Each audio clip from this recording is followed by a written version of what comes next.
രമേഷ്, നമ്മുടെ സംസ്ഥാന നിയമസഭാ തെരഞ്ഞെടുപ്പിൻ്റെയൊക്കെ കാര്യങ്ങളിൽപ്പെട്ട് നമ്മളെല്ലാവരും ഇങ്ങനെ തിരക്കിലായിരിക്കുമ്പോൾ ഈ യുദ്ധത്തിനെ കുറിച്ചാണ് നമ്മളെപ്പോഴും ചിന്തിക്കുന്നത്. ശരിക്കും പറഞ്ഞാൽ ഈ വെടിനിർത്തലാണ് എന്ന് പറയുമ്പോഴും വെടിനിർത്തലൊന്നും അവിടെ ഇല്ല.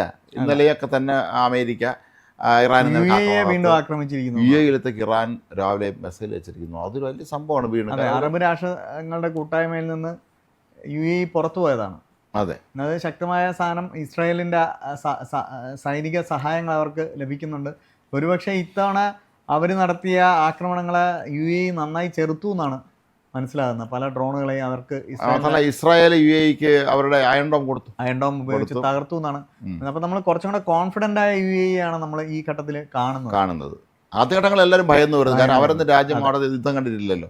ഇത്രയും വലിയൊരു യുദ്ധം, നിരന്തരം മിസൈലുകൾ പാഞ്ഞു വരുന്നു, ഡ്രോണുകൾ എത്തുന്നു, അവ തടയുന്നു. ഇതൊക്കെ തന്നെ വലിയ തോതിലുള്ള പ്രതിസന്ധി അവിടുത്തെ ജനങ്ങൾക്കിടയിൽ, പ്രത്യേകിച്ച് പ്രവാസികൾക്കിടയിൽ സൃഷ്ടിച്ചിരുന്നു.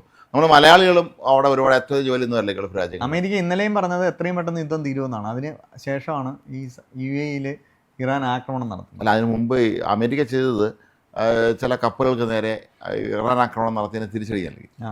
അവർ അതിശക്തമായ തോതിൽ ആക്രമണം നടത്തിയിരുന്നു. ഈ ഇറാൻ്റെ സ്പീഡ് ബോട്ടുകളൊക്കെ അവർ വെടിവെച്ചിട്ടു എന്നാണ് പറയുന്നത്. അതിൽ ഡ്രോണുകൾ വെടിവെച്ചിട്ടു. മാത്രമല്ല, ഡൊണാൾഡ് ട്രംപിന് ചില പ്രഖ്യാപനങ്ങളുണ്ട്. ഇത് ചിത്രശലഭങ്ങൾ ഒഴിഞ്ഞ് വീഴുന്നത് പോലെയാണ് ഞങ്ങൾ ഡ്രോണുകളെ താഴെ തള്ളിയിട്ടത്, അതുപോലെ ഞങ്ങൾ ഈ രാജ്യത്ത് തീർക്കും എന്നൊക്കെ പറയുന്നുണ്ട്. അതേസമയം വെടിനിർത്തൽ നിലവിലുണ്ട്. വെടിനിർത്തലിൻ്റെ പശ്ചാത്തലത്തിൽ രണ്ട് രാജ്യങ്ങളും സത്യം പറഞ്ഞാൽ സംയമനം പാലിക്കുക വേണ്ടത്.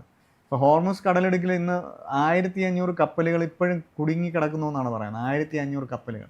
അപ്പോൾ 1500 കപ്പലുകൾ കുടുങ്ങിക്കിടക്കുക എന്ന് പറയുന്നത് ഇത് പല രാജ്യത്തിൻ്റെയും എണ്ണ വിഭവങ്ങളെ സ്വാധീനിക്കാൻ വേണ്ടി പോകുന്ന സാധനങ്ങളാണ്. നമ്മളിപ്പോൾ അനുഭവിക്കാനുള്ള ദുരിതം നമ്മൾ അനുഭവിക്കുകയല്ലേ. അതെ. പാചകവാത വില കൂടുന്നു. ഇപ്പോൾ ഗാർഹിക കൂടിയിട്ടില്ല, പക്ഷേ വാണിജ്യ ആവശ്യത്തിനുള്ള ഹോട്ടലുകളെല്ലാം വലിയ പ്രതിസന്ധിയിലാകുന്നു. എപ്പോൾ വേണമെങ്കിലും പെട്രോളും ഡീസലും എല്ലാം തീരും. അങ്ങനെ ഒരു വലിയ പ്രതിസന്ധിയിലേക്ക് കാര്യങ്ങൾ പോവുകയാണ്. പക്ഷേ ഇതിൽ ഒരു സൊല്യൂഷൻ എങ്ങനെ ഉണ്ടാകുമെന്ന് ആർക്കും അറിഞ്ഞില്ല. കാര്യം അമേരിക്ക എന്തൊക്കെയോ പറയുന്നു.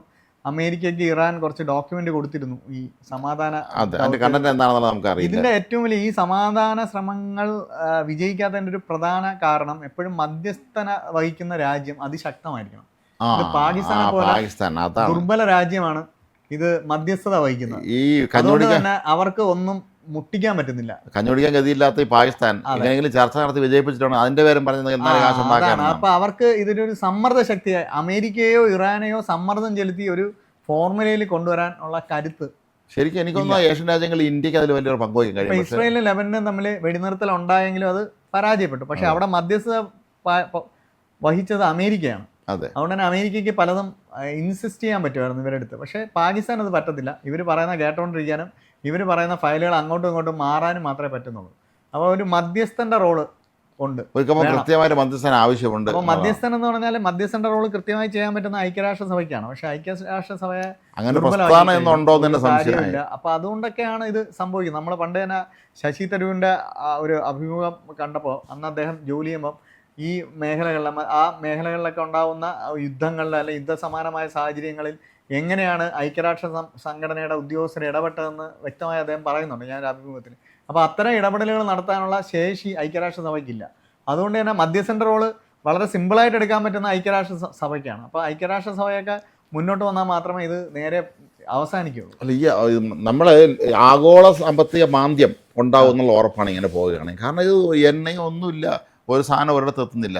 ഒരുപാട് പ്രോഡക്റ്റുകൾ നിർമ്മിക്കാൻ ഈ ഡീസലിൻ്റെ മറ്റും ആവശ്യമുണ്ട്. അത് നമ്മളെ ഇടയ്ക്ക് വാർത്ത പോഴ്സലിൻ പാത്രങ്ങൾ നിർമ്മിക്കാൻ കുഞ്ഞാങ്ങൾ ഉണ്ടാക്കുന്നു. നടക്കുന്നില്ല ഗുജറാത്തിൽ ഇപ്പോൾ, കാരണം ഇത് പെട്രോൾ ഡീസലില്ല. അത് ഇനി കൂടുതൽ ഈ ഹോർമൂസിൽ ഇത്തരം പ്രതിസന്ധികൾ ഉണ്ടായാൽ അമേരിക്കയ്ക്ക് പ്രശ്നമല്ല, അവർക്ക് സ്വന്തമായിട്ട് എണ്ണയൊക്കെ ഉള്ളത്. നമ്മൾ ഇന്ത്യയെ സംബന്ധിച്ച് നമ്മൾ അങ്ങനെ വലിയ പേടിക്കേണ്ട ആവശ്യമൊന്നുമില്ല. പക്ഷെ മറ്റു പല രാജ്യങ്ങളും പെട്ടുപോകും. പക്ഷേ ഇന്ത്യയിൽ തന്നെ കപ്പൽ വന്നില്ലെങ്കിൽ നമ്മൾ വിടും. പാചകവാതകം വന്നില്ലെങ്കിൽ നമ്മൾ കൊടുക്കും. അത് അവിടുന്ന് എടുക്കാൻ പറ്റിയില്ലെങ്കിൽ ഈ ഹോർമൂസിലെ ഈ പ്രതിസന്ധി ഉണ്ടാക്കുന്നത് ഈ വിഷയങ്ങളാണ്. കഴിഞ്ഞ ദിവസം ഇറാനിലെ 2 പ്രധാനപ്പെട്ട തുറമുഖങ്ങളെ നേർക്കാണ് അമേരിക്ക ആക്രമണം നടത്തിയിരിക്കുന്നത്. അതെ. അപ്പോൾ ഈ ഒരു 2 രാജ്യങ്ങൾക്ക് വിശ്വസിക്കാൻ പറ്റുന്നൊരു മധ്യസ്ഥൻ ഇല്ല എന്നുള്ളതാണ് ഇപ്പോഴത്തെ ഏറ്റവും വലിയ പ്രശ്നം. കാര്യം ചൈനയെ 2 രാജ്യങ്ങൾക്കും വിശ്വാസമില്ല. അമേരിക്ക ശത്രുപക്ഷത്താണ് കാണുന്നത്. റഷ്യയ്ക്കും അമേരിക്കയ്ക്ക് ഒരിക്കലും അംഗീകരിക്കാൻ പറ്റില്ല. സത്യം പറഞ്ഞാൽ ഇത് കുറച്ചും കൂടെ ഇന്ത്യ ആണെങ്കിൽ ഇതിനൊന്നും ഇടപെട്ട് ഒരുത്തരെയും പക്ഷം പിടിക്കാനും തയ്യാറല്ല. ഇന്ത്യയെ പോലൊരു രാജ്യത്തിനാണ് ഇവിടെ കൃത്യമായി മധ്യസ്ഥ ശ്രമങ്ങൾ വഹിക്കാൻ പറ്റുന്നത്. കാര്യം ഇറാനിലും ഇന്ത്യക്ക് സ്വാധീനമുണ്ട്, അമേരിക്കയും വേണമെങ്കിൽ സ്വാധീനിക്കും. ഈ അതാണല്ലോ പിന്നെ ഈ ഇന്ത്യയിലെ UAE അംബാസഡർ പറഞ്ഞത്, മധ്യസ്ഥത ചേർക്കാൻ നിൽക്കാൻ പറ്റിയ ഒറ്റ ആളുള്ളത് നരേന്ദ്രമോദിയാണ്. ഒറ്റ ഫോൺ മതി പ്രശ്നം തീരുമെന്നാണ്. പ്രശ്നം തീരും. പക്ഷേ പുള്ളി നേരിട്ട് ഇടപെടുക, അല്ല പാകിസ്ഥാനെ കൊണ്ട് ഇത് പറ്റത്തില്ല. ഇല്ല, പാകിസ്ഥാൻ ഇത് ചെയ്യുന്നതെന്ന് പറഞ്ഞാൽ കുറച്ച് പൈസ കിട്ടാൻ വേണ്ടി മാത്രമാണ്. മാത്രമല്ല ഈ ആദ്യത്തെ ചർച്ച നടത്തിയ 5 സ്റ്റാർ ഹോട്ടലിന് ബില്ല് കൊടുത്തിട്ടില്ലെന്നാണ്. അവർ ബില്ലും കൊടുക്കാൻ പൈസ ഇല്ലെന്ന് പറഞ്ഞത്. അപ്പോൾ ഈ ഗസ്റ്റൊക്കെ ഒന്ന് താമസിച്ച ഹോട്ടലിലാണ്. ഇതൊരു ഗതികേടാണെന്ന് ആലോചിച്ചു രാജ്യത്തിൻ്റെ കാര്യം. മധ്യസ്ഥ വഹിക്കാൻ ഇറങ്ങുന്നു. സത്യം ഇറാൻ പോലും ഇത്രയും ഗതികേടില്ല. ഇല്ല. ഇറാനെ സംബന്ധിച്ച് ഇറാൻ വലിയ രാജ്യമല്ലേ, ഇറാൻ വലിപ്പം കൊണ്ട് വലിയ രാജ്യമല്ലേ. അപ്പോൾ അതാണ് ഇറാൻ്റെ ഏറ്റവും വലിയ അസറ്റ്. അതാണ് അമേരിക്കയുടെ മറ്റു പരിമിതി. എവിടെയെന്നും പറഞ്ഞ് ആക്രമിക്കാൻ ഇത്രയും വലിയ രാജ്യത്ത് അതൊരു വളരെ പ്രധാനപ്പെട്ട ഒരു കീ പോയിന്റാണ്. അപ്പോൾ എന്താണെങ്കിലും ഈ ദിവസങ്ങളിൽ യുദ്ധത്തിനൊരു വിരാമം ഉണ്ടാക്കിയേ പറ്റൂ. അതല്ലെങ്കിൽ നമ്മളെല്ലാവരും ജീവിതത്തിൽ ഒരു ഇല്ലാത്ത പ്രശ്നമാണ് അമേരിക്ക ഉണ്ടാക്കിയെടുത്തത്. അതെ, ഒരു യുദ്ധത്തിന്റെ ഒരു ആവശ്യം ഇല്ലായിരുന്നു. പക്ഷെ തുടങ്ങിയതിന് ശേഷം ഇത് അവസാനിപ്പിക്കാൻ പറ്റുന്നില്ല. ഖമേനിയെ വധിച്ചപ്പോൾ തന്നെ വേണമെങ്കിൽ ഞങ്ങളെ ലക്ഷ്യം പൂർത്തിയാക്കി എന്ന് പറഞ്ഞാൽ അമേരിക്കയ്ക്ക് പിന്മാറാമായിരുന്നു. പക്ഷെ അത് ചെയ്തില്ല. അതെ, അത് അന്നേ ദിവസം ചെയ്യണത്. ഞങ്ങളുടെ ദൗത്യം പ്രധാന ഘട്ടം പൂർത്തിയാക്കി ഞങ്ങൾ പോവുകയാണെന്ന് പറഞ്ഞിരുന്നെങ്കിൽ ഈ ലോകത്തിന് ഇത്രയും പ്രതിസന്ധി ഉണ്ടാവില്ലായിരുന്നു. ഇതിപ്പം ഈഗോ ക്ലാഷ് കാരണം, അമേരിക്കയുടെ ഇറാൻ്റെ ഈഗോ ക്ലാഷ് കാരണം ഇത് നീണ്ടുപോവുകയാണ്. ഇതിൻ്റെ ദുരന്തഫലം എല്ലാവരും അനുഭവിക്കും. അല്ല, അതാണ് നമ്മുടെ പുതിയ തലമുറയിലെ കുട്ടികളാണെങ്കിലും പഴയ ആണെങ്കിലും എല്ലാവരും ഒരുപോലെ ദുരന്തം ബാധ്യസ്ഥരാണ് ഇതുപോലെയുള്ള ഒരു സ്ഥിതി ഉണ്ടായത്. അതുകൊണ്ട് തന്നെ ഐക്യരാഷ്ട്രസഭ കൂടുതൽ ശക്തമാവുകയും അതിവേഗ ഇടപെടലുകൾ ഐക്യരാഷ്ട്രസഭ ചെയ്യുകയും വേണമെന്നുള്ളതാണ്. അതെ.